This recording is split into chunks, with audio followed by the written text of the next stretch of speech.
네, 이번에 11월 고2 모의고사 29번 이제 문법 문제였죠. 사실 문법 문제로 가볍게 넘어가려고 했는데 알고 보니까 공부거리가 굉장히 많아가지고 추가 촬영할 부분이 있어가지고 다시 추가 촬영하도록 하겠습니다. 자, 이번엔 첫 문제부터 계속 갈 거고요. 자, 보시면은 처음에 선제 조치라고 합니다. 사실 이 용어는 우리가 이제 정치나 군사 상황에서 좀 쓰는 말이에요. 그래서 이 단어만 보고는 이게 정치 상황인지 군사 상황인지 알 수 없습니다. 그래도 일단 그 정도 생각은 하고 계시고요. 그리고 이 표현을 가지고 조금 더 여러분들이 알았으면 좋겠던 표현이 take a move 아니면은 step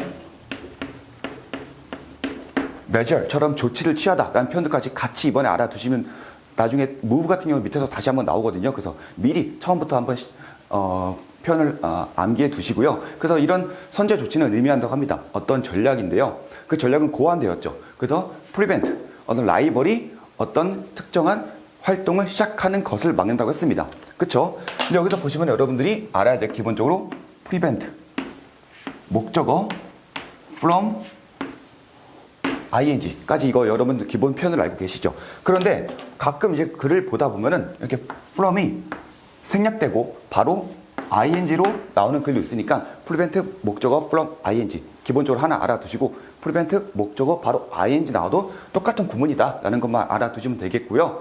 자, 그 다음에 prohibit 알았으면 하나만 더 prevent 알았으면은 prohibit 역시 같은 용법이니까 이것도 같은 표현으로 알아두시고 두 번째 문장 넘어가도록 하겠습니다. 두 번째 문장 보겠는데요. 어떤 경우에서 일부 경우에서 여기서 선제 무브를 움직임이 아니라 조치로 번역해야 된다고 앞에서 말씀드렸죠. 그래서 조치는 어떤 일종의 어떤 공표가 될 수 있다고 합니다. 어떤 의도를 가진 어떤 공표일까요? that은 여기서 관계사죠. 주격, 주어가 없기 때문에 관계사 일단 맞고요. 그 공표가 막는다고 합니다. 라이벌들이 같은 일을 하는 것을 막는다고 합니다. 근데 여기서 좀 보셔야 될 게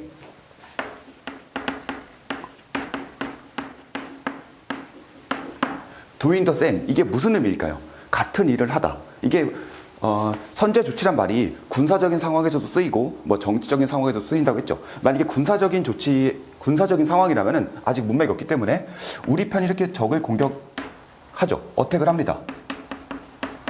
그러면 적도 우리를 이렇게 공격할 거 아니겠습니까? 같은 행동입니다. 그리고 상업적인 활동에서 제가 어느 동네에 커피집을 차렸어요. 근데 다른 사람이 같은 비슷한 위치에 또 커피집을 차리는 거 이런 것도 doing the same으로 볼 수 있습니다. 이해되시겠죠? 그리고 여기서 보면은 아셔야 될 게 discourage죠. 첫 문장에서 prevent 목적어 from ing처럼 discourage 목적어 from ing 이것도 같은 표현이니까 같이 익혀두시고요. 그러면 여기서 여러분들이 아셔야 될 게 바로 encourage입니다. encourage, discourage 비슷한데 encourage는 목적어 다음에 to 부정사 사용하는 거 용법 다르니까 이것도 구별해 두시고요. 자, 여기서 독해를 좀 대충 한 학생들이라면 잘 몰랐을 수 있는데 자, 여기 보세요. may가 있고 여기는 might가 있습니다. 그쵸? 문법을 제대로 안 배운 학생들이라면은 may하고 might 딱 있을 때 may의 과거형이 might 아니야 라고 하는데요. 그거 아닙니다. 그렇게 배우면 안 돼요. might가 may의 과거형일 때는 화법에서 주로 사용이 되고요. may와 might는 둘 다 미래를 나타내는 거죠. 그런데 may를 썼을 때보다 might를 썼을 때는 가능성이 낮을 때 사용을 합니다. 그렇기 때문에 우리가 might를 가정법에서 사용하는 거죠. 그렇죠. 그래서 여기서도 보시면은 might가 may의 항상 과거가 아니다. 그건 화법에서 사용된다. 그리고 may랑 might는 둘 다 미래를 나타내지만 might는 가능성이 조금 더 낮은 상황. 그렇기 때문에 might는 가정법에서도 사용된다라는 것까지만 알아두시면 두 번째 문장에서 다룰 내용 다 다뤄봤습니다. 자, 이제 세 번째 문장 보기 전에 여기 문장 보면 time이라 나와 있죠. 여러분들 time 하면은 항상 시간 해서 이제 여러분들 명사로만 알고 있을 텐데요. 동사로도 사용이 됩니다. 그 동사 용법 하나만 확인해 보면요. 그가 시간에 맞춰 휴가를 정했다. 그쵸? 그 페스티벌 일정에 맞추기 위해서 그렇게 시간을 맞추다 라는 의미로도 쓰이고 여기서 보면은 그가 시간 안에 어떤 거를 해냈다. 그래서 그가 슛을 쐈다는 거죠. 시간이 다 되기 전에 라고 했을 때 여기서 이 it을 어떻게 보시겠나요? 여기서 이 it을. 여기서 it은 여러분 조금 어색할 수가 있어요. 바로 상황의 it이라고 하는 겁니다. 무슨 얘기냐면은 슛을 쏴야 되는데 뭐 예를 들어서 뭐 수비수들도 방해할 수 있고요. 그리고 어떤 상황이 여러 가지 겹쳐가지고 뭘 하나 정할 수 없을 때 어쨌든 뭐가 됐든 슛을 시간 안에 쐈다 이런 내용이 되는 겁니다. 그게 바로 이런 밑에 있는 내용인데요. 여기서 보시면은 그가 만들었다 그것을 뭐 호수를 지나서 건너서 이렇게 됐는데 여기서 보세요. 여기서 it이 바로 이 상황의 it인데요. 뭐라고 정할 수 없지만 호수를 걸어서 갔는지 아니면은 수영을 해서 갔는지 아니면 배를 타고 갔는지 뭔지 모르겠지만 결국 도착했다는 거죠. 그렇죠? 상황을 만들어냈다는 거 아니겠습니까? 어떻게든 도착했다는 상황을. 그렇죠? 이게 바로 상황의 it입니다. 사실 이 상황의 it은 여러분들이 조금 어색할 수 있는데 나중에 뭐 아예 그냥 강의를 하나 더 제대로 기획을 해서 다시 한번 촬영해 드릴 테니까 일단 타임이 동사로서 쓰인다는 거 그리고 여기서 상황의 it, 목적어가 너무 구체적이지 않을 때 그럴 때 사용을 하는 거 이해되시겠죠? 이거 정도만 파악해 두시고 세 번째 문장 들어가도록 하겠습니다. 자, 이제 세 번째 문장인데요. 사실 이번 세 번째 문장이 조금 이해하기가 어려울 겁니다. 왜냐하면은, 자, 선제 조치에 대한 생각이 어떤 걸 함축한다고 합니다. 타이밍이 굉장히 중요하다고 하죠. 그래서 하이픈 같은 경우는 추가적으로 타이밍이 먼저 설명할 때 나타내는 겁니다. 뭐냐면은 어떤 결정 혹은 어떤 액션, 여기가 액션이 바로 조치입니다. take an action도 조치니까 이것도 같이 아까 take a move, step, measure 거기 표현 한 가면 더 추가시켜 주시고요. 어떤 지점에서 어떤 시간 안에 하는 결정, 조치 같은 게 타이밍이라고 합니다. 그쵸? 예를 들어서 무슨 얘기냐면은 이 선제 조치란 말이 군사적인 용어로도 쓰이고 아까 앞에서 제가 커피집 얘기했죠. 예를 들어서 우리 군대가 Y 군대를 공격을 하려고 합니다. 미리 공격을 하려고 해요. 공격을 하려고 할 때 그때 뭐라고 쓸 수 있냐면은 time it 이러면 뭐겠습니까? 그쵸? 미리 선제 조치 미리 오늘 밤에 아니면 내일 시간 딱 정해서 때리는 거죠. Y 군대가 우리 군대를 치기 전에. 그리고 제가 어떤 커피집을 차렸습니다. 근데 다른 사람이 커피집을 또 하나 차리려고 해요. 그러면은 그 소식을 듣고 야이씨 커피 가격을 인하하던가 아니면 언제부터 오늘부터 그럼 바로 이것도 바로 time it으로 표현할 수 있는 겁니다. 아니면은 옆에 이 커피집에 들어오려는 그 커피집을 제가 같이 계약을 해버리면요. 이 사람이 들어오기 전에 미리 정보를 알아서. 그래서 언제? 들어오기 전에 미리. 이것도 바로 time it으로 쓸 수 있는 거죠. 바로 선제 조치를 이렇게 취하는 겁니다. 그런데 만약에 선제 조치, 여기서 조치를 취하는데 다른 시간 포인트에 하면요. 그건 사실 의미가 없는 거죠. 왜냐하면은 이미 커피집이 들어왔어. 그리고 여기가 우리보다 잘 돼. 그런 다음에 내가 무슨 조치를 취하든지 간에 별로 중요하지 않은 거죠. 그렇죠? 그래서 이 부분이 굉장히 이해하기가 조금 어렵습니다. 그래서 여기가 바로 여기서 나오는 it이 바로 상황의 it이라는 거. 이건 나중에 다시 한번 추가로 설명하겠고요. 그래서 여기서 보시면은 very important 나오죠. 그리고 much more rewarding 이렇게 여기까지도 볼 수 있어야 하고요. 그리고 나서 조금 더 보면은 then이 병렬이기 때문에 타이밍과 doing it 이 병렬까지 보시면 문법 문제도 해결됐고 이제 독해가 여기서 얘기하고 있는 게 무슨 내용인지까지 알 수 있을 겁니다. 이제 네 번째 문장인데요. 그래서 선제 조치는 어떤 걸 포함한다고 합니다. 여기서도 역시 어떤 걸 포함한지 설명을 해주는 거죠. 여기서 하이픈. 그래서 웨이트 같은 경우가 이제 뭐 무게를 달다. 그래서 뭐 광고에 무게를 달다 이러지 마시고요. 우리도 어떤 생각을 재보다. 이런 얘기 많이 하죠. 그렇기 때문에 그래서 웨이트는 생각하다 정도로 보시면 됩니다. 그러면 여기서 여러분들이 하나만 좀 알아줬으면 좋은 편인데요.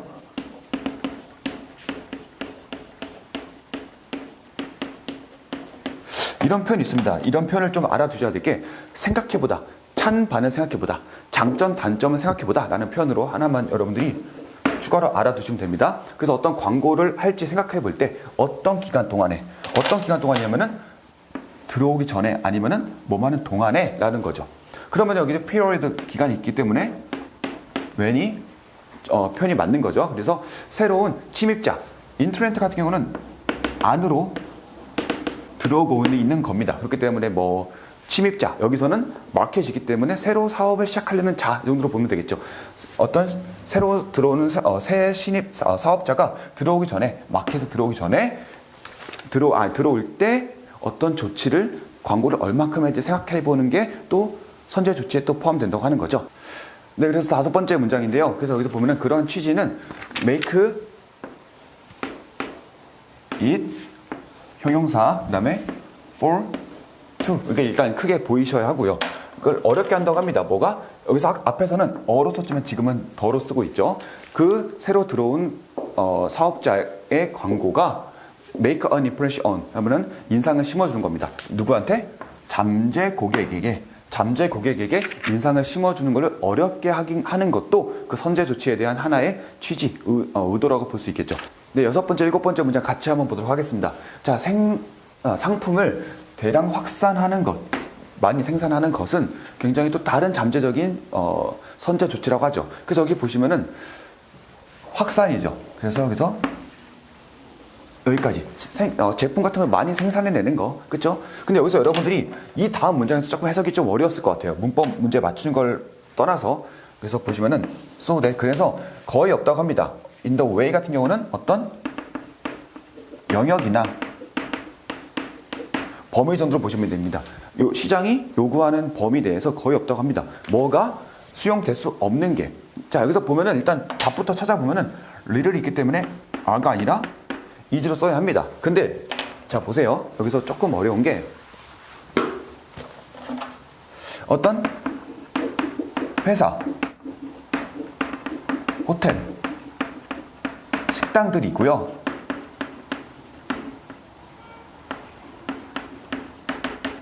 accommodate가 있습니다. 여기서 MOD는 공간이거든요. 그래서 회사가 여기서 일단 호텔이 우리가 무슨 명을 수용하다. 식당이 무슨 몇 명을 수용하다. 뭐 운동장에 몇 명을 수용할 수 있다. 극장이 몇 명을 수용할 수 있다. 이게 기본 원칙입니다. 그런데 여기서 보면은 회사가 누구누구의 요구를 수용하다. 여기까지 됩니다. 근데 이게 여기서 보면은 요구가 was accommodated 돼 있죠. 요구가 수용되어 있다. 근데 거의 없다. little이니까. 사실 이렇게 용법을 잘 쓰지 않는데 일단 이렇게 이해를 해주시면은 수용되지 않는 요구가 거의 없다. 즉 제품을 많이 생산했기 때문에 거의 다 있다. 이런 의미로 이해하시면 되겠죠. 그래서 사실 마지막 문장이 해석이 어려웠던 이유가 일반적으로 쓰이는 용법이 아니기 때문에 여러분들이 어려웠을 것 같아요. 근데 이런 식으로 이해해 두시면은 충분할 거라 보고요. 자, 이제 마지막 문장 넘어가도록 하겠습니다. 네, 이제 마지막 문장인데요. 그래서 마켓이 이미 채워져 있다면 뭘로? 상품이 굉장히 다양하게 채워져 있다면은 그거 굉장히 어렵다고 하죠. 경쟁자가 찾기가 손대지 않은 거. 탭 같은 경우는 이렇게 손으로 툭툭 치는 게 탭이죠. 그러면 손대지 않은 거 찾기가 어렵다고 합니다. 그래서 포켓을 주머니 하지 마시고요. 영역 정도로 보시면 됩니다. 특히 조그만 주머니 조그마잖아요. 그래서 작은 영역. 너무 많이 만들어 놔가지고 이런 자그만 시장의 요구에 조그만 것도 찾을 수 없다라고 하는 겁니다. 이해되셨나요? 그래서 여기 보면은 원래 여러분들이 find 목적어 PP 구문을 여러분들이 흔히 공부하시죠. 근데 목적어가 길기 때문에 뒤로 빼가지고 find 다음에 PP 나오고 목적어가 나온 거죠. 그래서 5번 문제 같은 경우는 find PP 목적어 구문 확인하시고요. 여기서 포켓 의미 제대로 파악해 두셔야 됩니다. 주머니가 아니라 영역, 특히 작은 영역. 그래서 시장의 요구에 작은 영역도 손대지 않은 것을 발견하는 것이 굉장히 어렵다고 하는 거죠. 자, 그리고 여기서 추가로 또 보면은 it is 형용사 for to까지 또 봐두시면 되겠죠. 그래서 자, 그러면 이번 시간에 문법 문제였지만 사실 알고 보면은 독해하는데도 굉장히 중요했고요. 또 이해하기 어려운 부분도 많았죠. 그래서 이번 시간에 문법 문제뿐만 아니라 독해 제대로 끝내봤고요. 이걸 통해서 여러분들이 해설 공부하시는데 좀 도움이 됐으면 좋겠습니다.